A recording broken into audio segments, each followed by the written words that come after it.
ভিন রাজ্যে বাঙালি হেনস্থার অভিযোগে তোলপাড় রাজ্য রাজনীতি। বাঙালি হেনস্থা মানবেন না বলে সাফ বার্তা মুখ্যমন্ত্রী মমতা বন্দ্যোপাধ্যায়ের। নিপীড়িত বাঙালিদের পাশে দাঁড়াতে হেল্পলাইন চালু করলো রাজ্য পুলিশ। শুক্রবার এক স্যান্ডেলে সে কথা জানানো হয়েছে। রাজ্য পুলিশের তরফে চালু করা হেল্পলাইন নম্বরটি হলো 9147727666। আক্রান্তরা কিংবা আক্রান্তদের পরিবারের লোকজনেরা এই নম্বরে যোগাযোগ করতে পারেন। তবে এই নম্বরটিতে নাম, ঠিকানা সহ হোয়াটসঅ্যাপ করা যাবে। ওই অভিযোগ খতিয়ে দেখবে রাজ্য পুলিশ। পরে সেই রাজ্য প্রশাসনের সঙ্গে যোগাযোগ করে প্রয়োজনীয় পদক্ষেপ নেবে বাংলার পুলিশ। প্রয়োজনে জেলার কন্ট্রোল রুম এবং স্থানীয় থানায় যোগাযোগ করতে পারেন আক্রান্তরা।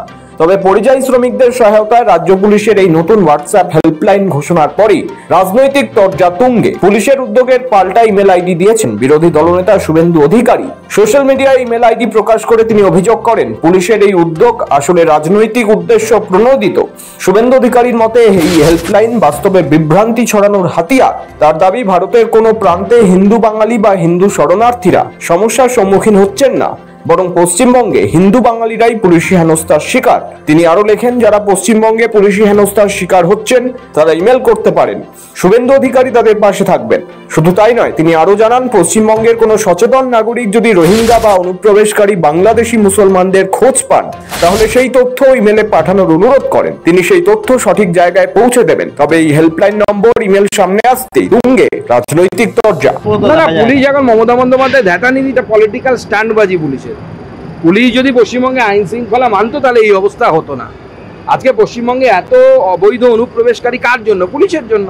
পুলিশ অ্যারেস্ট করে না, গ্রেপ্তার করে না। করেছে তার কারণ, যদি কোনো ভারতীয় বাঙালি বিপদে পড়ে, ভিন রাজ্যে গিয়ে বিজেপির পুলিশের হাতে পড়ে, কোথায় যোগাযোগ করবে? পুলিশ হেল্পলাইন নাম্বার দিয়েছে।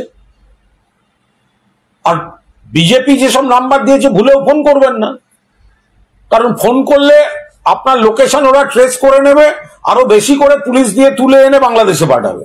ভুলে ওদের ওখানে ফোন করবেন না। রাজ্যকে আরো বেশি করে তৎপর হতে হবে। এতদিন পর রাজ্যের মনে হয়েছে এবার একটা হেল্পলাইনের দরকার। বলুন, এতদিন পর রাজ্যের মনে হচ্ছে একটা হেল্পলাইন দরকার।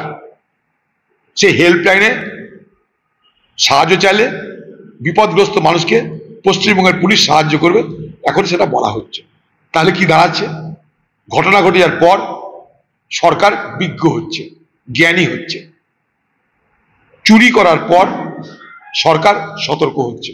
গত কয়েক মাস ধরেই বাংলার পরিযায়ী শ্রমিকদের উপর বিভিন্ন রাজ্যে অত্যাচারিত হওয়ার অভিযোগ উঠছে। কখনো মারধর, কখনো তাদের উপর হামলা, লুটপাট, উপার্জন কেড়ে নেওয়া, কখনো আবার পরিচয়পত্র ছিনিয়ে নেওয়ার মতো অভিযোগ শোনা গিয়েছে। প্রতিবাদে পথে নেমে আন্দোলন করেছেন মুখ্যমন্ত্রী মমতা বন্দ্যোপাধ্যায়। যদিও কিছুদিন আগেই দুর্গাপুরের সভামঞ্চ থেকে অনুপ্রবেশ ইস্যুতে কড়া বার্তা দিয়ে গিয়েছেন প্রধানমন্ত্রী নরেন্দ্র মোদী। যে বা যারা অনুপ্রবেশ করছেন তাদের সংবিধান মেনে ব্যবস্থা নেবেন বলেই জানিয়েছেন তিনি। এসবের মাঝেই রাজ্য পুলিশের হেল্পলাইন নম্বর এবং তার পাল্টা শুভেন্দু অধিকারীর পাল্টা ইমেল, এই পোস্ট ঘিরে রাজনৈতিক মহলে বিতর্ক ছড়িয়েছে। শাসক দলের একাংশের মতে শুভেন্দুর বক্তব্যে সাম্প্রদায়িক বিভাজনের গন্ধ স্পষ্ট। অন্যদিকে বিরোধী পক্ষ পুলিশের ভূমিকা নিয়ে প্রশ্ন তুলেছে। ব্যুরো রিপোর্ট, সময়, কলকাতা।